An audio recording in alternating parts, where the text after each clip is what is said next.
Assalamualaikum warahmatullahi wabarakatuh. Kembali lagi bersama saya di Popon Tekno.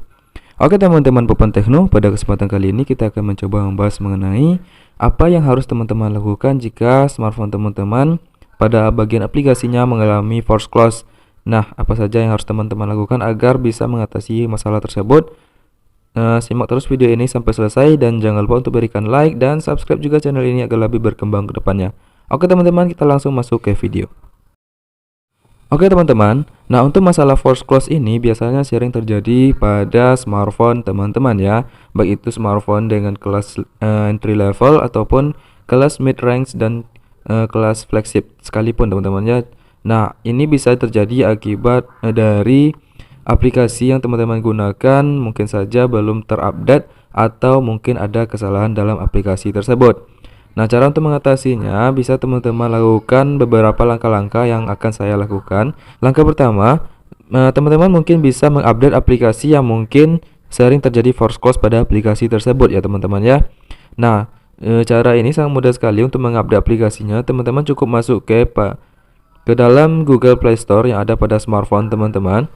Di sini saya menggunakan smartphone Realme C11 teman-teman ya. Nah, di smartphone ini kadang sering juga terjadi force close pada aplikasi yang saya gunakan. Nah, mungkin saja pada versi sebelumnya itu masih belum diperbaharui untuk bug-bug yang terjadi pada aplikasi tersebut, sehingga mungkin saja terjadi force close pada aplikasi tersebut. Nah, jadi teman-teman harus mengupdate-nya terlebih dahulu. Teman-teman masuk aja pada menu di Play Store teman-teman. Lanjut teman-teman ambil kelola aplikasi dan perangkat, lalu teman-teman klik kelola. Nah, di sana ada yang namanya untuk update tersedia, teman-teman klik. Lalu teman-teman cari aplikasi yang mungkin saja sering terjadi force close dan bisa teman-teman update aplikasi tersebut agar tidak terjadi force close lagi. Nah, langkah kedua yang bisa teman-teman lakukan yaitu dengan memaksa berhenti aplikasi yang mungkin sering terjadi force close pada smartphone teman-teman. Nah, ini mungkin bisa menjadi antisipasi pada smartphone teman-teman agar aplikasi tersebut tidak terjadi force close. Nah, untuk langkah kedua ini teman-teman cukup masuk ke menu pengaturan. Lalu pada menu pengaturan nanti bisa teman-teman cari untuk manajemen aplikasi. Nah, ini bisa berbeda pada smartphone yang teman-teman gunakan. Intinya teman-teman mencari aplikasi yang mungkin sering terjadi force close tersebut ya teman-teman ya. Lalu teman-teman klik untuk manajemen aplikasi, lalu teman-teman klik daftar aplikasi. Lalu teman-teman cari aplikasi yang mungkin sering terjadi force close. Nah, jika sudah lanjut teman-teman untuk paksa berhenti aplikasi tersebut agar dia terrefresh ulang aplikasi tersebut pada smartphone teman-teman dan bug seperti force close-nya bisa diantisipasi ya teman-teman ya.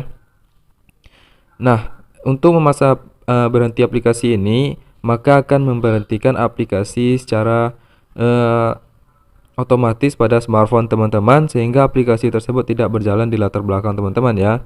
Nah, agar aplikasi tersebut mendapatkan notifikasinya kembali dan aktif kembali, teman-teman cukup membuka aplikasi tersebut pada smartphone teman-teman kembali, maka aplikasi tersebut sudah aktif pada smartphone teman-teman.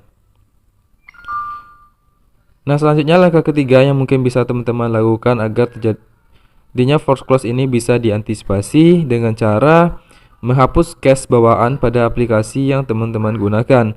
Nah, caranya sangat mudah sekali. Teman-teman klik lama pada aplikasi, lalu teman-teman klik info aplikasi. Nah, jika sudah teman-teman masuk ke dalam info aplikasi, maka di sana ada yang namanya penggunaan penyimpanan. Teman-teman klik saja, lalu teman-teman klik hapus cache. Maka untuk cache-nya bisa terhapus dengan sendirinya ya teman-teman ya. Nah, ini mungkin cara ketiga yang bisa teman-teman terapkan pada smartphone teman-teman agar aplikasi tersebut tidak terjadi force close lagi ya teman-teman ya. Nah, jika masih terjadi force close pada smartphone teman-teman, mungkin langkah keempat bisa menjadi antisipasi yang bisa teman-teman lakukan dengan cara men-scan virus yang ada pada smartphone teman-teman. Nah, cara ini bisa teman-teman lakukan dengan aplikasi bawaan pada smartphone teman-teman atau mungkin melalui aplikasi pihak ketiga yang bisa teman-teman install pada smartphone teman-teman ya. Nah, contohnya di sini saya menggunakan aplikasi bawaan pada smartphone Realme. Itu ada yang namanya untuk manajemen telepon. Teman-teman klik saja untuk manajemen telepon, maka di sana akan ada beberapa pilihan seperti bersihkan memori, pemindahan virus dan lain sebagainya teman-teman ya. Nah, di sini bisa teman-teman klik untuk pemindaian virus, maka dengan secara otomatis dia akan memindai virus-virus yang ada pada smartphone teman-teman. Jika ada aplikasi jahat maka akan terdeteksi di sini ya teman-teman dan langsung dihapus. Nah, jika prosesnya sudah selesai seperti ini, lanjut teman-teman klik saja untuk selesai, maka untuk pemindaian dari virusnya sudah diaktifkan. Nah, untuk mengoptimalkan dari smartphone teman-teman klik saja untuk pengoptimalan satu sentuhan, maka di sana akan mengoptimalkan smartphone teman-teman agar menjadi lebih baik lagi teman-teman ya. Jadi sangat mudah sekali untuk menggunakan aplikasi ini. Mungkin untuk aplikasi pihak ketiga bisa teman-teman cari melalui Play Store yang ada pada smartphone teman-teman untuk pemindaian virus ini. Oke teman-teman, jadi sangat mudah sekali untuk mengantisipasi untuk permasalahan false close pada aplikasi yang sering teman-teman gunakan pada smartphone teman-teman ya. Nah, jika aplikasi tersebut masih sering terjadi false close kembali, bisa teman-teman uninstall saja aplikasi tersebut pada smartphone teman-teman, lalu teman-teman coba untuk install kembali pada smartphone teman-teman agar data-data aplikasinya bisa terrefresh ulang. Oke teman-teman, mungkin sampai di sini saja video singkat dari saya. Jika ada salah kata saya minta maaf. Saya tutup dengan wabillahi taufik wal hidayah. Wassalamualaikum warahmatullahi wabarakatuh. See ya.